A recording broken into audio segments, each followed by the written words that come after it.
Ok. Vamos dar início à nossa exposição sobre a ação civil pública, conhecida como ACP, que é um instrumento processual de grande relevância no nosso ordenamento jurídico. Ela foi criada especificamente para a proteção jurisdicional dos chamados direitos transindividuais, ou seja, o direito que vão além do interesse de uma única pessoa e pertence a um grupo, uma coletividade ou até mesmo uma sociedade como um todo. Sua função primordial é viabilizar a tutela dos interesses difusos, dos coletivos em sentido estrito e dos individuais homogêneos. Em termos simples, quando um dano afeta muitas pessoas ao mesmo tempo, como um desastre ambiental, uma propaganda enganosa, uma falha no serviço público, a ACP é o caminho jurídico para que essa coletividade seja protegida e reparada. A ação civil pública, ela tem como base a normativa na Lei número 7.347, de 85, a chamada Lei de Ação Civil Pública, ou LACP. Ela é um marco legal original que disciplina esse instrumento, prevendo a responsabilização por danos morais, patrimoniais causados aos interesses coletivos. Mas essa ACP, ela não existe de forma isolada. Ela integra o que chamamos de microsistema de tutela coletiva, que é formado por diversas outras leis que dialogam e se complementam entre si. Entre as principais, temos o Código de Defesa do Consumidor, que trouxe, em regra, processos fundamentais sobre os tipos de interesse coletivo, o Estatuto da Criança e do Adolescente, o ECA, que prevê a ACP como um instrumento de proteção dos direitos da criança e do adolescente, o Estatuto do Idoso, que garante a proteção análoga para a população idosa, a Lei de Ação Popular de 65, que historicamente antecedeu a ACP e contribuiu também com as regras aplicáveis por analogia.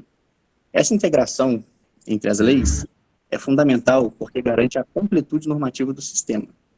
Quando a LACP não traz uma resposta específica para determinada situação, busca-se solução nas demais normas do microsistema, sempre com o objetivo de assegurar a defesa mais efetiva possível dos interesses difusos, coletivos e individuais homogêneos.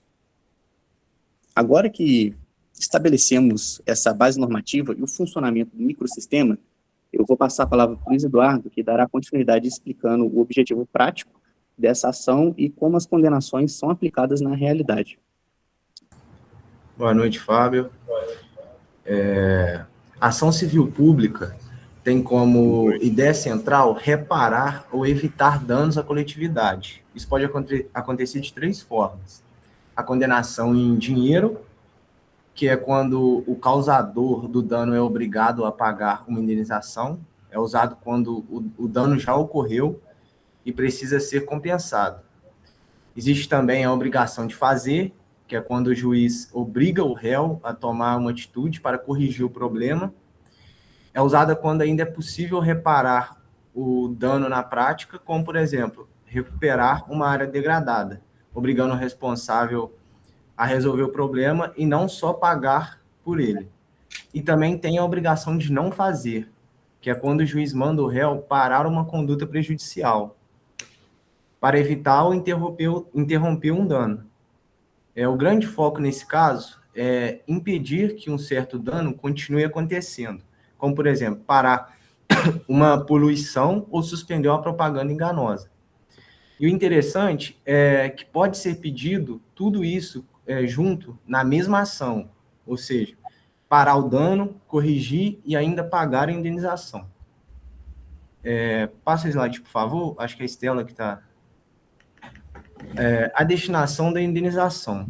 Em relação à destinação da indenização na ação civil pública, o interessante é que a indenização não vai para o autor da ação, mas deve beneficiar a sociedade, porque o direito protegido é coletivo e não individual. O valor da ação vai para fundos específicos, sendo administrado por órgãos públicos com participação do MP e representantes da sociedade. O principal fundo é o FFD, Fundo de Defesa de Direitos Difusos, como você pode ver no slide à direita. Passa o slide, por favor, Estela. O objeto da ação civil pública. A ação civil pública é utilizada quando há lesão ou ameaça a interesses que ultrapassam o âmbito individual. atingindo a coletividade como um todo ou grupo relevante de pessoas. Como principais áreas, como você pode ver a parte do slide à direita, que é danos ambientais, direitos do consumidor, patrimônio histórico e cultural, saúde pública, habitação e urbanismo, direitos dos trabalhadores, educação, serviço público, direitos humanos, questões fundiárias e entre outros. E, por outro lado, existem situações que não cabe à ação civil pública, como, por exemplo, você pode enxergar aqui no slide à esquerda, que é tributos, contribuições previdenciárias, fundos de garantia do tempo, de serviço, que é o FGTS, outros fundos de natureza institucional, cujos beneficiários podem ser individualmente determinados. Porque, nesses casos, os beneficiários são individuais e determinados, não havendo interesse coletivo amplo. Passa o slide, por favor, Estela. E quais são os tipos de ação civil pública? Existe a defesa de interesses difusos, que não dá para identificar exatamente quem são os titulares, são indivisíveis, as pessoas estão ligadas por uma situação de fato. É basicamente um direito de todo mundo ao mesmo tempo, mas sem saber exatamente quem são todos os afetados. Um exemplo disso é o dano ambiental, que atinge toda a população. Mas não dá para listar cada pessoa prejudicada, como poluição de um rio ou até mesmo um desmatamento ilegal. Tem também a defesa de interesses coletivos em sentido estrito, que também são indivisíveis, mas aqui existe um grupo determinado ou determinável. As pessoas têm uma relação jurídica entre si. Nesse caso, é um direito de grupo específico, que já dá para identificar como uma categoria de trabalhadores, por exemplo, ou alunos de uma escola, ou até mesmo servidores de algum órgão determinado. E também, por fim, tem os interesses individuais homogêneos, que, diferente dos demais, são divisíveis. As pessoas são determinadas ou determináveis. E todos foram prejudicados pela mesma coisa. São direitos individuais, mas que surgiram do mesmo problema. Nesse caso, cada pessoa tem um direito próprio, mas todos foram afetados pela mesma situação. Como, por exemplo, consumidores lesados por um produto defeituoso, ou pessoas cobradas indevidamente, ou prejudicadas por uma mesma empresa. Agora eu passo a palavra para a Maria Clara. No próximo slide, a gente vai falar sobre quem pode participar da ação civil pública, tanto no polo ativo, que é quem propõe a ação, quanto no polo passivo, que é o processado. A ação civil pública não pode ser proposta por qualquer pessoa. A lei define um grupo específico de legitimados que são Defensoria Pública, União, Estado, Distrito Federal, municípios, autarquias, empresas públicas, fundações e sociedades de economia mista e associações. Esses legitimados, eles atuam na defesa de interesses coletivos, como meio ambiente, consumidor, patrimônio público, entre outros. Partes no processo. Existe hierarquia? Não existe hierarquia entre esses legitimados. A legitimidade, ela é autônoma, ou seja, cada um pode agir por conta própria. Concorrente, vários podem propor ação ao mesmo tempo. Disjuntiva, não depende da autorização dos outros. Ou seja, qualquer um desses legitimados pode propor a ação independente dos demais. Agora eu vou falar sobre os réus do polo passivo. No polo passivo, ou seja, quem pode ser processado, temos pessoas físicas ou jurídicas que causem dano coletivo, empresas privadas, indústrias, corporações, etc., entes públicos, União, estados, municípios e distrito. Qualquer pessoa ou entidade que cause dano ao interesse coletivo pode ser responsabilizada. Aplica-se, por analogia, a lógica da ação popular. Respondem pela ação todos que praticam o ato, contribuíram para o dano ou se beneficiaram dele. Portanto, a ação civil pública é um instrumento importante de proteção coletiva permitindo que diversos órgãos atuem de forma independente para defender direitos da sociedade, responsabilizando qualquer causador de dano. Pode passar para outro slide, Stella. A legitimidade das associações na ação civil pública. Esse slide ele trata especificamente de quando as associações podem propor ação civil pública. Vou falar sobre a regra geral. Para que uma associação tenha legitimidade, ela precisa cumprir 2 requisitos ao mesmo tempo. Pré-constituição de pelo menos 1 ano. A associação ela precisa existir formalmente há pelo menos 1 ano. Pertinência temática institucional. A atuação da associação deve estar relacionada com sua finalidade. Exemplo, uma associação ambiental pode propor ação sobre meio ambiente, mas não sobre direito do consumidor, se isso não estiver no seu objetivo social. Exceção.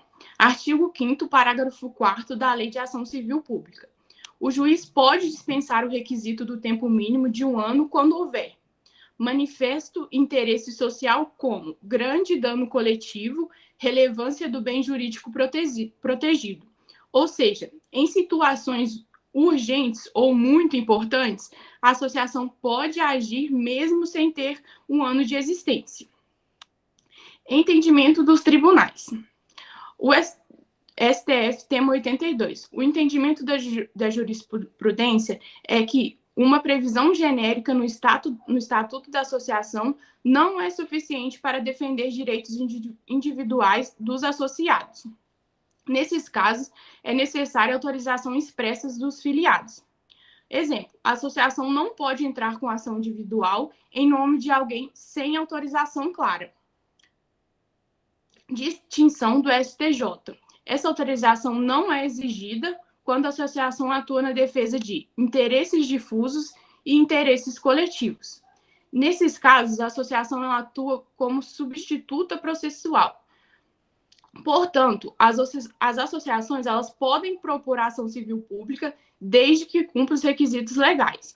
Contudo, a exigência da autorização dos associados varia conforme o tipo de direito defendido, sendo dispensada nos casos de interesses coletivos e difusos. Pode passar para o outro, Estela. A dupla face do Ministério Público na ação civil pública. Esse slide mostra que o Ministério Público ele pode atuar de 2 formas diferentes na ação civil pública, como autor da ação ou como fiscal da lei. Como órgão agente titular da ação, nesta função o Ministério Público atua como parte do processo, ou seja, ele propõe a ação. A atuação age como autor da demanda coletiva, defendendo interesses da sociedade. Investigação. Tem o poder de instaurar o inquérito civil, que é um procedimento administrativo, investigativo e facultativo. Serve para reunir prova antes de entrar com a ação.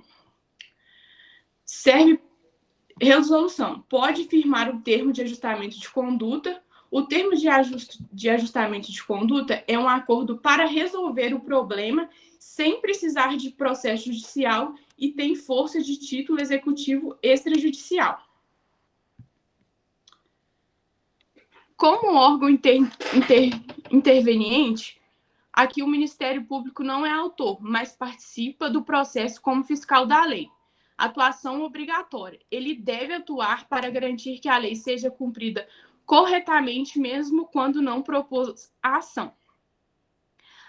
Assunção da titularidade da ação. Se a associação ou outro legitimado desistir da ação sem justificativa ou abandonar o processo, o Ministério Público pode assumir. Isso garante que o interesse coletivo não fique sem proteção. O Ministério Público ele possui uma atuação dupla na ação civil pública. Pode tanto propor a ação quanto atuar como fiscal da lei, garantindo sempre a proteção dos interesses coletivos. Estela, pode passar. Agora eu vou falar sobre a regra de competência. De modo geral, a ação deve ser proposta no fórum do local onde ocorreu o dano, conforme a Lei de Ação Civil Pública e o Código de Defesa do Consumidor. Essa regra facilita a produção de provas e aproxima o processo dos fatos. A competência é absoluta, ou seja, não pode ser modificada pelas partes, pode ser reconhecida pelo juiz a qualquer momento. Exceções. Existem algumas situações específicas em que a regra muda, como Estatuto do Idoso, que pode prevalecer o domicílio do idoso, ECA, atuação das varas da infância e juventude. Prevenção do juízo. O juízo que recebe a primeira ação se torna prevento, ou seja, passa a julgar outras ações posteriores, desde que tenham a mesma causa de pedir ou o mesmo objeto. Finalidade. A prevenção serve para evitar decisões conflitantes, garantir a segurança jurídica, manter a coerência nas decisões judiciais. Em síntese, a competência nas ações coletivas é fixada como regra pelo local do dano possuindo natureza absoluta, o que reforça sua indisponibilidade. Além disso, a prevenção do juízo garante unidade na condução de demandas semelhantes, evitando decisões conflitantes e promovendo maior segurança jurídica. Eu vou passar a palavra para o Lucas. Boa noite, pessoal. Então, agora eu vou falar sobre a parte de tutela de urgência, principalmente as liminares. Basicamente, a liminar é uma decisão mais rápida do juiz, para evitar que o direito da pessoa seja prejudicado enquanto o processo ainda não terminou.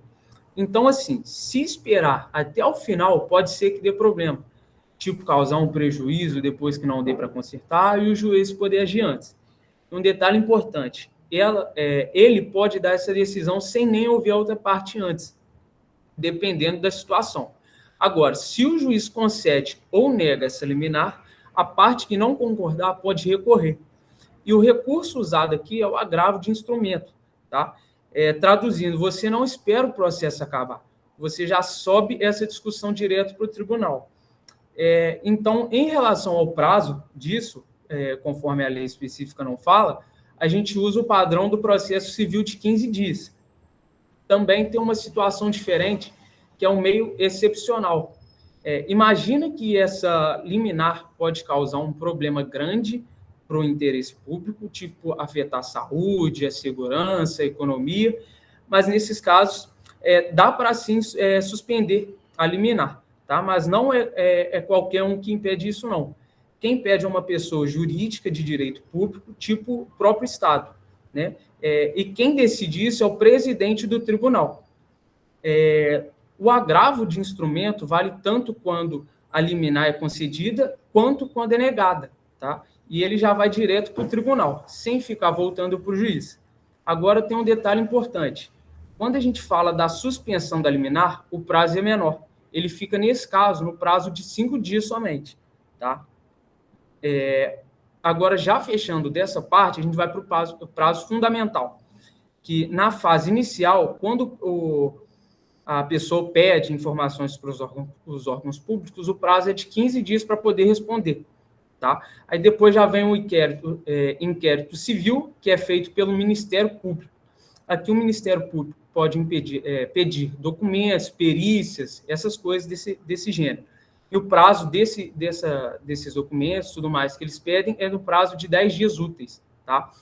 Outro ponto importante é a execução da sentença. Se a associação que entrou com a ação simplesmente não fizer nada, é depois de 60 dias. O Ministério Público entra e faz essa execução obrigatoriamente. E, por último, a prescrição da ação, como a lei não fala o prazo direito, a gente usa outra lei com base, e aí fica por 5 anos, contados a partir do momento que a pessoa soube do dano. Então, o fechamento disso, resumidamente, a liminar é uma forma de proteger o direito rápido, tá? Dá para recorrer com agravo, com alguns casos, dá até para suspender essa decisão. E existem esses prazos que organizam essas coisas da situação. Eu já vou dar continuidade aqui, quem vai falar agora é o Alexandre, tá? Boa noite, eu vou começar falando sobre os efeitos da sentença da coisa julgada coletiva. Primeiramente, a sentença civil produz efeito erga omnes, ou seja, Vale para todos, atingindo toda a coletividade lesada. No entanto, exceto se o pedido for julgado improcedente por insuficiência de provas. Estela, pode passar para mim? Limite territorial, artigo 16 da LACP. A regra restritiva, Lei 9.494/97. O artigo 16 da LACP foi alterado pela regra 9.494 de 1997, para limitar os efeitos erga omnes à competência territorial do órgão prolator. No entanto, o Supremo Tribunal Federal declarou essa limitação inconstitucional, sendo repristinada a sua redação original, conforme o tema 1075 do STF. Estela, pode passar aí para mim? Apelação. Embora a lei de ação civil pública seja omissa, a remessa necessária pode ser cabível quando a sentença for de improcedência ou carência da ação, visando garantir a segurança jurídica e a proteção eficaz dos direitos difusos e coletivos.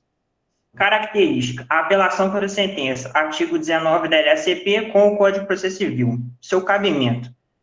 Cabível contra a sentença que julga o mérito. Seu fundamento, né? A LACP não possui previsão expressa em lei, aplicando subsidiariamente do Código de Processo Civil em que não contrariar suas disposições.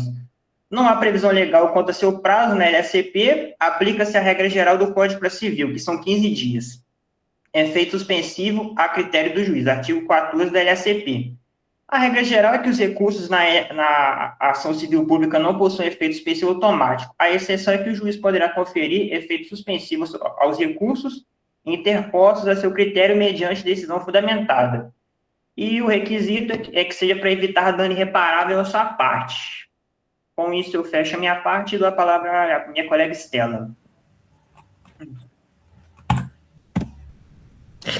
Bom, agora que já foi informado quanto aos legitimados da ação civil pública, aos seus objetos, qual que é a relação da ação civil pública com as ações individuais? Primeiramente, a existência de uma ação civil pública com uma ação individual, ela não induz litisprudência. Ou seja, o cidadão que quer ajuizar uma ação individual para resguardar, para requerer um direito seu que foi lesado, ele pode interpor um processo, ele pode seguir com o processo. Não vai induzir litisprudência. No entanto, caso esse indivíduo do direito tutelado queira beneficiar de uma eventual vitória coletiva, ele deve requerer a suspensão de sua ação individual, nessa hipótese. Obviamente, se a ação coletiva for julgada procedente, ele poderá requerer a indenização do direito que ele ganhou, eventualmente. E é importante frisar que, caso ele não suspenda essa ação individual, ele assume o risco de não ser beneficiado pela coisa julgada coletiva favorável e estará adstrito ao resultado de seu próprio processo. Isso tem que ficar atento. Então, a relação com a ação individual e a ACP não induz litisprudência.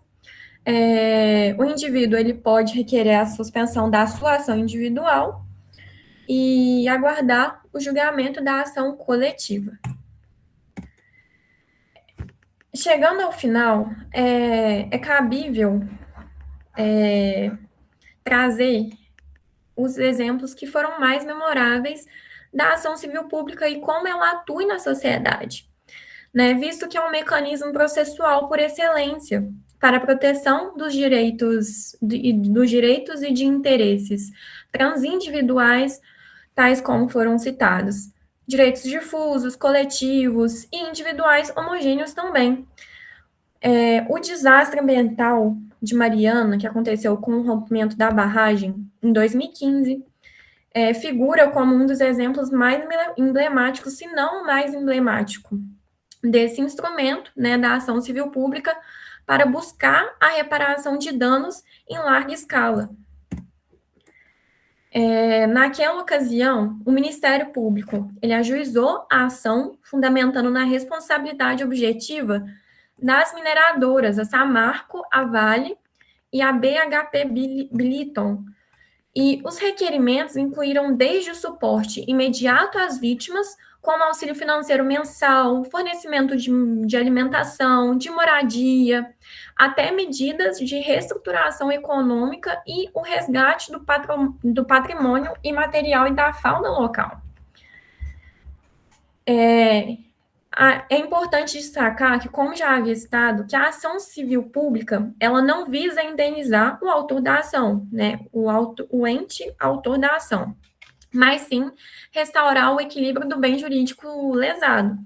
Ela tutela direitos que transcendem a órbita individual, pertencendo a grupos ou a coletividade como um todo, né, possuindo natureza indivisível, né, como já foi citado. E é importante notar que nesse processo do desastre ambiental em Mariana, teve a sentença em 2024, foi quase 10 anos depois do desastre, né? Foi reconhecida essas medidas e, além disso, foi reconhecida também a indenização para as vítimas. E hoje em dia, essas vítimas ainda não têm que ajuizar uma ação individual para requerer a expedição de alvará e reaver esses valores que elas ganharam na ação coletiva, né? Isso é interessante porque a gente vê como que funciona na prática, e sendo um desastre, assim, em grande escala, isso é muito interessante de citar também. E, além disso, a legitimidade ativa da ação civil pública, como se estende à sociedade civil, temos um exemplo da associação ambiental, Associação Regional de Proteção Ambiental. E, como bem citado pela Maria Clara, ela só vai ajuizar questões da sua razão social, que seria ambiental. Aqui eu trago um exemplo de uma ação civil pública ajuizada pela ARPA. Em 2025, ela foi ajuizada para salvaguardar o patrimônio cultural histórico no distrito de Conceição de Bitipoca, em Lima Duarte, que estaria sendo ameaçado pela implantação do loteamento Vila do Engenho, que ele é bem famoso em relação a isso. Então, ela foi ajuizada contra impactos de um empreendimento imobiliário, visando proteger esse loteamento. E é importante também informar que, nestes casos, como o Ministério Público não atua como autor, ele obrigatoriamente tem que atuar como fiscal da ordem. Ali no despacho tem até a intimação do Ministério Público para que ele possa dar seguimento. E a eficácia da ação civil pública, ela reflete também na fiscalização de políticas públicas. Em Lima Duarte, o Ministério Público ele acionou o município para corrigir falhas na gestão do SUS, combatendo a terceirização precária de funções permanentes que deveriam ser ocupadas por meio de concurso público, e assim garantindo a continuidade e eficiência do serviço de saúde. Então, a ação civil pública, ela está em todo lugar, né? E essa ação civil pública, ela foi ajuizada nesse ano de 2026. O que eu quero finalizar é que a ação civil pública, ela atua como um escudo, que retira o cidadão da sua individualidade, da sua hipossuficiência, e o integra à força da coletividade, assegurando que esses interesses sociais prevaleçam sobre condutas ilícitas ou abusivas também. Uma crítica, pensando na ação civil pública, seria em relação à execução. Obviamente, não está ligada à execução com a ação civil pública, mas a execução é um processo demorado, né? Mas, finalizando, isso é só uma crítica pessoal, finalizando, a ação civil pública continua como um instrumento visando a tutela, resguardar a tutela desses direitos coletivos, e ela é fundamental no nosso dia a dia. E acho que é isso. Eu agradeço a todos, agradeço meus colegas, o professor Fábio também, e eu finalizo por aqui.